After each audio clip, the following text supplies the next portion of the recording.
নমস্কাৰ সকলোকে স্বাগতম জনাইছোঁ। আজি আমি ADRE গ্ৰেড 4ত আহিবলগীয়া কিছুমান সম্ভাৱনীয় কুৱেশ্যন আপোনালোকলৈ লৈ আহিছোঁ। আশা কৰোঁ ইয়াৰ দ্বাৰা আপোনালোকে লাভান্বিত হ'ব। আহকচোন আমি এই কুৱেশ্যনবোৰ চাওঁ। প্ৰথম কুৱেশ্যনত কি কৈছে? 3 সমস্ত 5 ভাগৰ 2 পূৰণ 17 ভাগৰ 5ৰ মান কিমান? হয়, এইখিনি আমাক কি কৰিব দিছে? মান উলিয়াব দিছে। কি কৰিম আমি চাওক।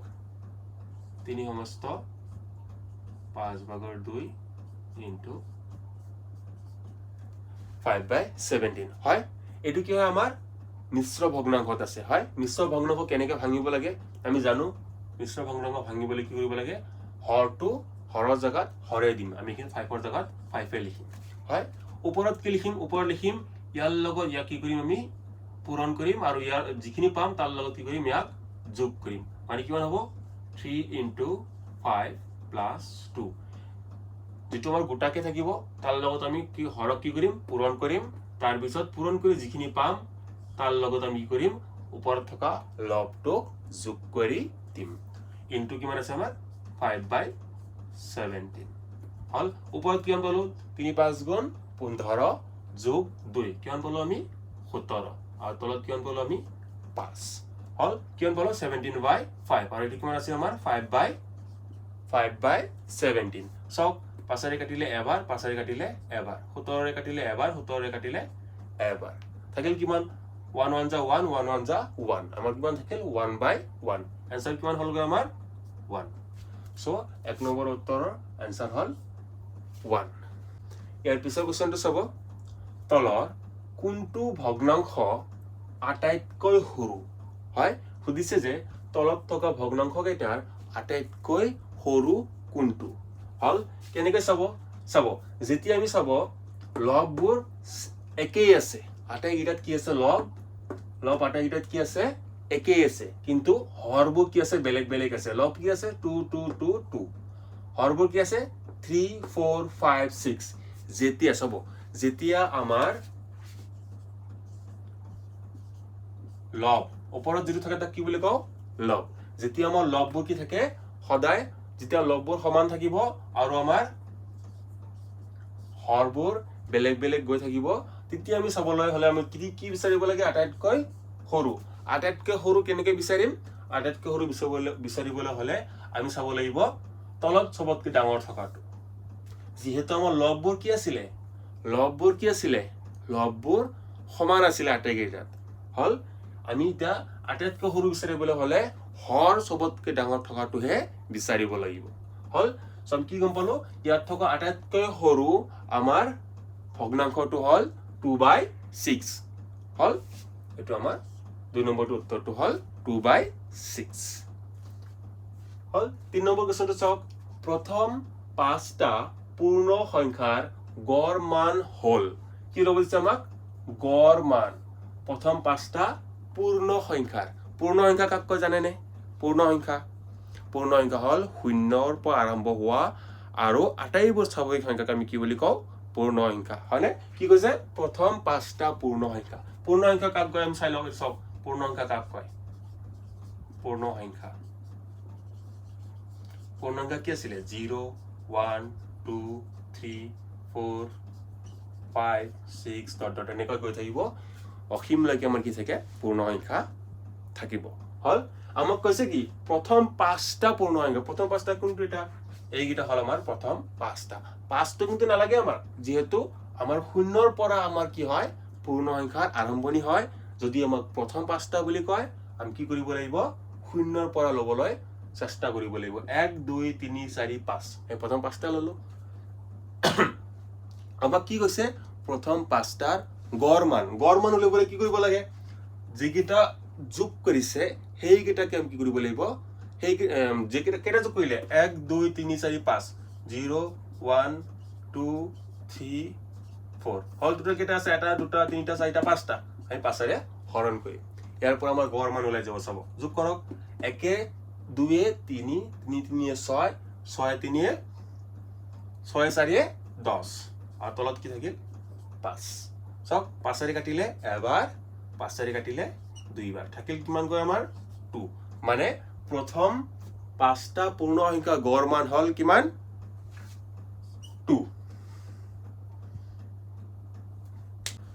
ইয়াৰ পিছতো সক কি কৈছে তলৰ কোনটোৱে y 4 গুণ আৰু 13ৰ যোগফল হল 57 বুজায় কি কৈছে y 4 গুণ গুণ মানে কিমান গুণ মানে কি বুজিব আমি গুণ মানে পূৰণফল হল y 4 গুণ y 4 গুণ কৰক y ৰ লগত কি কৰক 4 গুণ কৰক y 4 গুণ আৰু 13ৰ যোগফল আৰু y 4 গুণ কৰিছো আৰু 13ৰ যোগফল মানে কি যোগ কৰিব লাগে হল কিমান বুলি কৈছে 57 কৰি দিও হৈ গল কিমান পালো এটো 4y plus 13 is equal to 57 কব এখিনিত 4 into y আছিলে 4y কিয় বলো 4 আৰু y মানে মাজত দুটা এটা যদি সংখ্যা থাকে এটা যদি চলক থাকে আৰু ইয়াৰ দুজনৰ মাজত যদি একোই না থাকে মানে কি থাকে তাতে পূৰণ থাকে সদায় ভাবিব হল 4y মানে 4 আৰু y ৰ মাজত একো নাই মানে কি আছে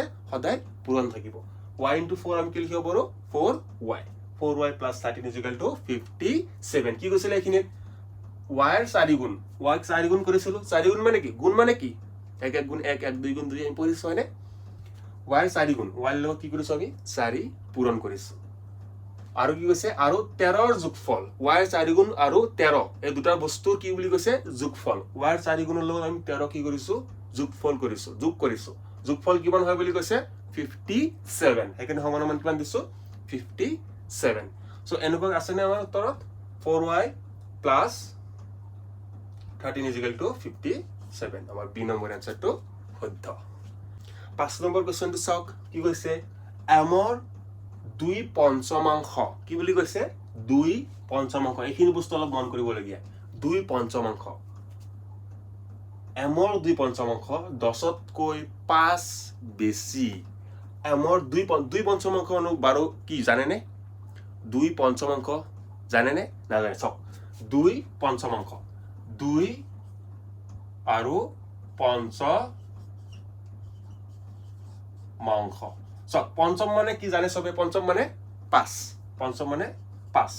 আৰু কি কৈছে পঞ্চম যোগ অংশ পঞ্চমাংশ বুজি পাইছে নে পঞ্চম যোগ অংশ পঞ্চমাংশ কি বুজাইছে এখিনি পঞ্চমাংশ 2 পঞ্চমাংশ মানে 5 ভাগৰ 2 পঞ্চমাংশ কি বুজাইছে বুজিছে নে 2 পঞ্চমাংশ কি বুজাইছে 5 ভাগৰ 2 পঞ্চমাংশ মানে কি 5টা অংশ 2 5টা অংশৰ 2 পঞ্চমাংশ কি বুজায় 5টা অংশৰ 2 বুজি পাইছে নে 2 পঞ্চমাংশ কি বুজাইছে 5টা অংশৰ 2 হল মানে কি 5টা ভাগ কৰিছো 5 ভাগৰ 2 পঞ্চমাংশ কি বুজায় বুজিবলৈ এতিয়া 2 পঞ্চমাংশ বুজায় 5টা ভাগৰ 2 কি কৈছে এমৰ 2 পঞ্চমাংশ এমৰ কি কৈছে এমৰ 2 পঞ্চমাংশ 10তকৈ তো ঠিক আছে আমি আগত উলাই লৈছো এমৰ 2 পঞ্চমাংশ হল ৰৰ জায়গাত আমি কি দিব পাৰো ৰৰ জায়গাত আমি দিব পাৰো পূৰণ মেথছৰ ভাষাত আমি ৰৰ জায়গাত কি দিও 2m/5 মানে এমৰ 2 পঞ্চমাংশ মানে কিমান 2m/5 এখিনি গম পালো নেক্সট কি কৈছে এই যিখিনি পাইছো 2m/5 ই কি হয় 10তকৈ 5 বেছি মানে এখিনি বস্তু কি হয় 10তকৈ 5 বেছি মানে এখিনি বস্তু কিমান 15 হৈ আছে 10তকৈ এখিনি বস্তু কি বুলি কৈছে এমৰ 2 পঞ্চমাংশ কি বুলি কৈছে 10তকৈ 5 বেছি এমক এখিনি কৰি যিমানখিনি পাম হেখিনি কি হয় 10তকৈ 5 বেছি মানে সব মই যদি কি কও ইয়াৰ পৰা 10 বিগ কৰি দিও আমি কিমান পাম 5 পাম এখিনি তো 5 বেছি 10তকৈ 5 বেছি বুলি কৈছে মানে কি কিমান আছে 15 আছে 15 পৰা যে 10 বিগ কৰি কিমান পাম 5 হেখিনি কথাই কৈছে এমৰ 2 পঞ্চমাংশ মানে কিমান এখিনি 10তকৈ 5 বেছি বুলি কৈছে মানে 10 যিমানখিনি হয় 10তকৈ 5 বেছি মানে কিমান 15 এখিনি 15 হৈ আছে হয় এখিনি কিমান হৈ আছে 15 হৈ আছে 15 পৰা 10 বিগ কৰিলে কিমান পাম 5 হেতু কৈছে এমৰ 2 পঞ্চমাংশ 10তকৈ 5 বেছি মানে এখিনি বস্তুৰ পৰা যদি আমি 10 বিগ কৰি দিও কিমান পাই যাম 5 হয়নে কাৰণ এখিনি 5 বেছি হৈ আছে 10তকৈ হেখিনি কথা হল তো ইয়াৰ উত্তৰটো কিমান হল 2m/5 - 10 ইয়াৰ উত্তৰটো হল অপশন সি বন্ধুসকল আজি ভিডিওটো কিন্তু সমাপ্ত কৰিছো ভিডিওটো ভাল লাগিলে এটা লাইক কৰি দিব আৰু পাৰিলে সাবস্ক্ৰাইব কৰি থব ধন্যবাদ। জয় অসম।